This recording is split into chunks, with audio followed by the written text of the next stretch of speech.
mga kabay, no, humuhuni na po yung ating sunsun mga kabay. So paunti-unti pa lang yung huni niya mga kabay, no? Kasi takot siya pagka makita ng cellphone yung nahuli nito katura.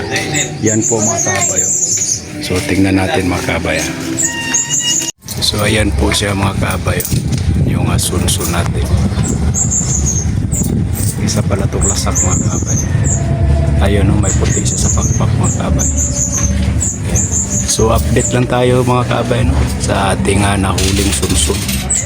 So dinala ko siya talaga dito sa Davao mga kabay para ako yung makasubaybay sa kanya mga kabay. Ayan. So update lang tayo.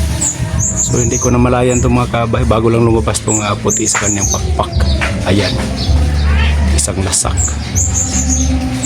Ayan yung baylan at saka yung isang lasak natin mga kabay. Ayun. Yan mga kabay, malakas na humuni yan. Pwede na yan na isa box under tree ni mga kabay. Yung bigay sa akin ng chewing ko mga kabay. Ayun, no.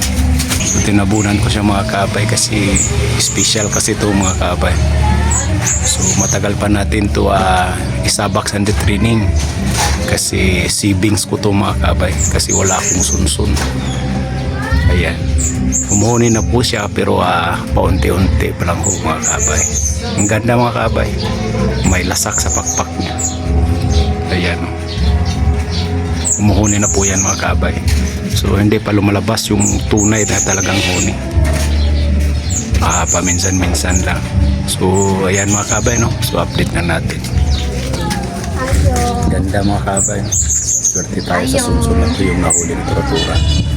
So ayan, na-update ko na po kayo sa ating sunsun. So salamat sa panonood mga kabay.